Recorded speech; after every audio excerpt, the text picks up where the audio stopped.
Fiendsmith Engraver is here to stay. Hello guys and welcome back to another cold episode. On today's episode, we're talking about the second deck for Fiendsmith, that being Fiendsmith Yubel. Yeah.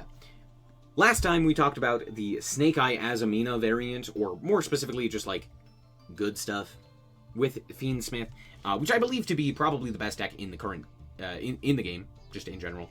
However, this one I think is very close. Fiendsmith Yubel does some of the most insane stuff in the game, and yeah, we're gonna talk about it. If you don't know, Yubel already does some very insane stuff, all things considered. However, with the Engraver, with the addition of like Varudras and what have you, and just adding those additional bodies to this deck, it means that you can do quite a bit more, which is scary to say the least.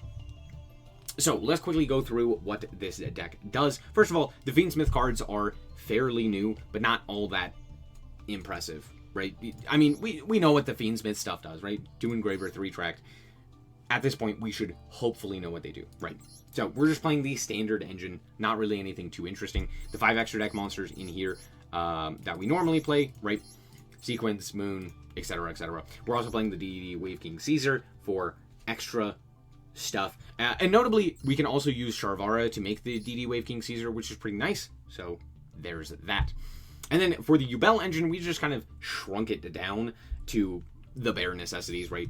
3 Lotus, the 1 Grave Squirmer, 2 Dark Beckoning, 2 Opening, the 2 Spirit of Yubel, the 1 Yubel, the 1 Terror Incarnate, and the 2 Nightmare Throne. That's pretty much it. We're also playing a different trap card than normal for the Searched Unchained, the set Unchained trap card off of Sharvara, which happens to be Abominable Chamber, which instead of popping a card, special summons back an Unchained monster, and you'll see why in a second, but this basically just allows you to reborn the Soul of Rage, which is significantly better with this new variant.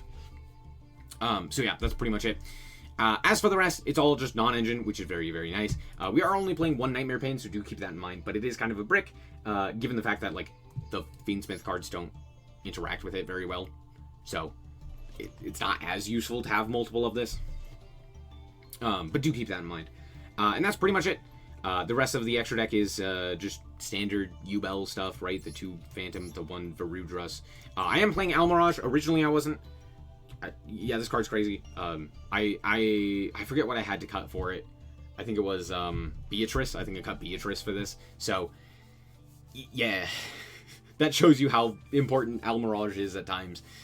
Just for being able to like go into a myriad of different plays and actually being able to do stuff, basically.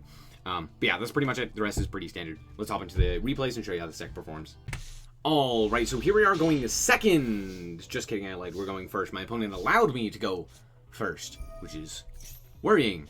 But we are going to start off here with the Tract here, and we're going to pitch the Lurry. My opponent hasn't done anything at this point, which means either it's a 10-pie player who has bricked, or it's Sky Striker. I'll let you guess which one I think it is. Anyway, we're going to go for the Dark Beckoning based here, and we're going to normal summon it in order to grab up another one of the Opening, and then we're going to link off into the Desiree, or sorry, into the Requiem. I should have done this earlier, but it's not really that big of a deal. We're going to go for the Engraver at this point, and yeah, again, at this point, I'm like, it's probably just a bunch of board breakers. Even if it is 10-pie, it's probably just a bunch of board breakers, so that's what I'm concerned about. So we're going to go for the Sharvara here, and then go for the Engraver, putting back the Lurry in order to special summon back the Engraver. Now we can use the continuous spell in order to bring out the Spirit of Yubel. This is a little clunky in the way that I'm doing this, but we're going to go for the Nightmare Pain. We're going to activate the effect of the Nightmare Pain, and we're going to pop in order to grab up Grave Screamer. Here we're going to activate the Spirit of Yubel in order to special summon out the Yubel. Then we're going to pop the Yubel with the Sharvara, and out comes, from Yubel's effect, the Terror Incarnate. Now we can make our rank 6 in the Wave King Caesar, and we're going to go for the Squirmer as well. The reason I do this is because we already drew the trap, so it doesn't really make sense to like go for a trap line. So there you go. We're going to go with the Grave Squirmer here, and we're going to special summon out the Spirit of Yubel, and then we're going to link all of those off into the Apollosa. Then we're going to go and just make Phantom of Yubel, set a card, and pass the turn. That's pretty much all that we can do. There's not really a whole lot more that we can do. Like, board breakers here are still problematic, but hopefully it's okay. I mean, we do have the Chamber, we have the Nightmare Pain, as well as Phantom. We have the Maxi in hand. Wave King and Apollos are also very good here. And yeah, just for the most part, I'm not feeling too bad. We also even have Yama in Grave, which is also nice. And Battle Phase. Never mind, forget I said anything. They go for the Raigeki, because of course they have it, so away goes that guy. But that's okay, because we still have Yama, which means we can just special summon the guy that was in our grave this whole time. Soul of Rage. Hooray! My opponent's going to normal summon the Ray and then special summon Rose, and that was the biggest mistake that they made, because guess what? Now we can just immediately go into the SP Little Knight, and hey! Did they just send an Engage to the graveyard? It'd be a shame if I banished it. So yeah, it goes away now.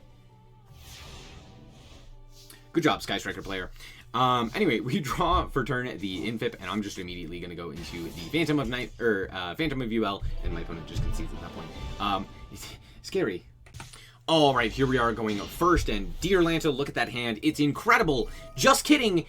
I lied to you. It's terrible. This is the problem that I've had with Yubel, and honestly, I had a terrible, no good, very bad streak of luck with this deck. Don't watch that stream. Just don't do it. Watch the first half, and then as soon as I start playing Yubel, just stop watching it. Because guess what?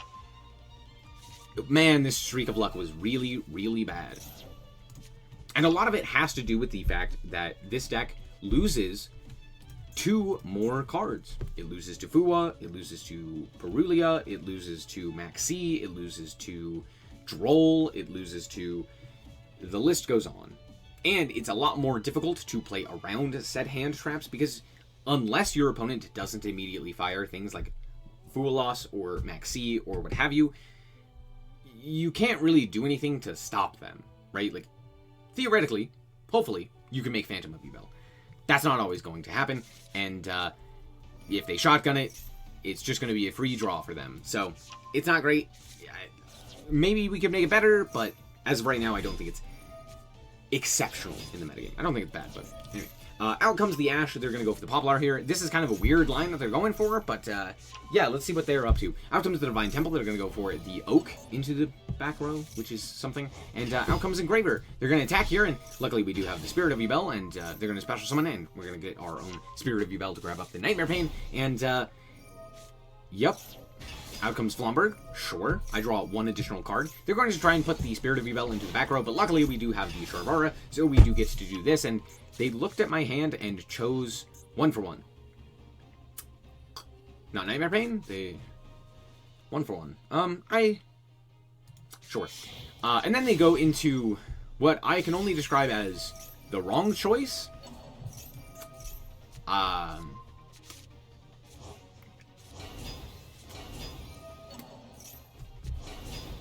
And then they just pass. So, clearly this is Imperm. Obviously. Underworld Goddess? But why? Would Apo not have just been the better choice? Always? Don't worry about it. Anyway, we draw Imperm for turn, so that's pretty cool. We're going to start off with the Dark Beckoning Beast. Out comes the Imperm. Not really too surprising there. And then we're just going to link off here into Yama, because Yama can add back the Sharvara here, which is pretty cool. They're going to special summon this guy, which is just going to end up killing them, which is kind of funny. And we're going to go for the Nightmare Pain, and then just go into the Phantom of Yubel. We're going to pop a card in order to go into the Grave Squirmer. Grave Squirmer is going to special summon itself, and then we're going to link those two off into SP Little Knight, because I don't want this guy to bother me anymore. So we're going to banish that guy, and then go into the Grave Squirmer, and my opponent realizes the writing on the wall, and just concedes there. Well done, Snake Eyes opponent. Here we are once again going first. Let's see what we can do. This hand is not great. That's it. That's all I've got to say. It's not very good. But let's see what we can do. Perulia. Okay. I'll let it resolve. Now, I know what you're saying. Wait, why did we let that resolve? That's not... Huh? The reason for this is very simple, but at most I'm going to give them like 2 draws with this hand. Like, I'm not really expecting a whole lot. And the second thing is, I'm almost 1000% certain they have either a Maxi or a Fua loss, in which case, hitting Perulia there is just kind of bad. So I'm just going to not. Anyway, we grab up the Dark Beckoning Beast here, and we're going to normal summon that. They're going to get their draw. They go for the Fua, as expected. Here comes the Called By. Why am I not ashing that one? Because I value Ash a little bit more than I value Called By, so we're going to use the Called By first. Is this a good choice? No. But I'm also expecting not to be able to play the game anyway, like with like an Infirm or something like that. So, let's find out. I go for the Yama here. Hold. Why are we going Yama? Trust. So we're going to go for the opening in order to special summon out our other monster, and now we can go for the Moon of the Closed Heaven. So now we just have access to Sharvara here, in addition to whatever else we were previously doing. So instead of immediately going Moon, we're going into Yama into Moon, which is kind of interesting. But now we can go for the Engraver, and we're going to activate the Sharvara here in order to pop the Engraver, to special summon out the Sharvara. So there's their second draw. Maybe I should have ashed the Perulia, but kind of hard to say. Out comes the Engraver, and out comes Sequins! We also do get the Sharvara here, so set the trap and then activate the Sequins, shuffling back the two monsters, the two Link monsters that just now gets to go back into the extra. Incredible. We're going to go for the Lacrima in order to go and grab up the Engraver, and then use these two in order to go into, that's right, Beatrice. This was when I was still playing Beatrice. I did cut it more recently, but yeah, you can still do Beatrice here. So it's still an option. But I did cut this for El Mirage again. And honestly, it wasn't all that useful. It did get me Phantom of Yubel, which is pretty nice, but all things considered, I didn't need Phantom of Yubel. Like, it just wasn't necessary. I could have just made like Apo or like a myriad of other things, so not really that big of a deal. We're going to pitch in order to go into the Lacrima, and then use the effect in order to go into our Engraver, or use Engraver in order to go into Wave King Caesar. So we have Caesar, and kind of it's not great, but it's something. Out comes Heavy Storm. I activate the trap. Now we have already used Yama, so we didn't have access to our Rage, so that kind of sucked. But luckily, I put my guy in defense position, because imagine if I had put it in attack position, they all would have gone away. Now, Muckracker does say, if a monster you control will be destroyed by battle or card effect, you contribute a fiend monster instead. If a monster, So yeah, nice Lightning Storm. Be a shame if it mattered. We're gonna just negate the guy there with the Phantom of Yubel. I'm gonna keep the Ash Blossom in case they have the Quick Play spell, and just yeah, they just concede there. Good game. Alright, we're back with the deck, and honestly, I don't have lots of hope for Yubel. A lot of it has to do with the fact that Yubel just kind of loses to too much right now. Most notably, Yubel doesn't play well into the Molcharmies, any of them, and it doesn't play well into Maxi. Sure, Maxi's at 2, which is helpful, but that's kind of it. Like, it doesn't really do anything else outside of that. And I hear you saying, oh, do other Fiendsmith builds play well into these cards? And the answer is not really, right? The Snake Eye build doesn't really play well into it either. However, the difference is they have something that they can do, right? For example, the Azamina stuff can make Silva, which is in Omni. So at the very least, they have that in 1 to 2 summons, right? Depending on what the opponent plays. If they play a Molcharmy, it's 1 summon, right? And then they can also still do the whole Engraver thing and just, like, put an Engraver on field, which is something of note, right? So that's at least something, right? They have something there. Yubel doesn't really have that. They kind of could finagle some stuff to give them like 2 or 3 draws to end on maybe like a Unchained Soul of Rage, or end on like a Phantom of Yubel. I mean, obviously they could always just make Phantom of Yubel depending on their hand, right? So that's like not terrible, all things considered. It's pretty good. However, the other problem is that there's a bunch of other issues with this deck. Mostly these guys right here. They're really bad to draw. And when every card matters in your hand, having a bunch of dead cards that don't do anything, whether going first or going second, can be really bad and highly detrimental. So having to contest with something like Fua, and having more just dead cards that don't do anything, whether going first or going second, can really hinder the playability of this deck. Now, having said all of this, and I'm sure many people have just ran down to the comments and be like, you have no idea what you're talking about with Yubel. Having said all of this, I still think this deck is incredibly good. These are minor downsides to a majorly improved deck and an incredibly powerful end board. It is the most powerful end board currently in Yu-Gi-Oh! Master Duel. Yes, you never saw the full end board.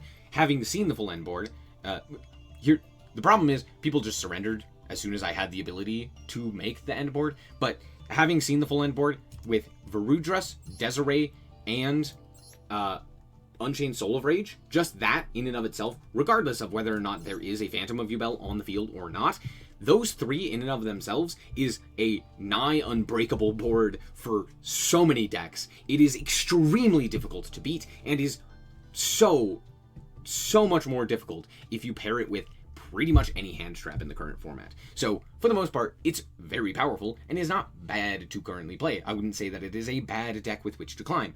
I just shouldn't do it, because I will always end up drawing the terrible, no good, very bad dead cards that I shouldn't be seeing. So, all in all, take that with a grain of salt, and if you don't draw the bricks, just play the deck. That's pretty much all I got to say. Thank you guys so much for watching. I hope that you guys did enjoy it. If you did, like us very much appreciate it, and remember to always stay frosty. Bye-bye. Shout out to the Frost Guard, my members. Thank you guys so much for the support, and I hope you enjoy the content.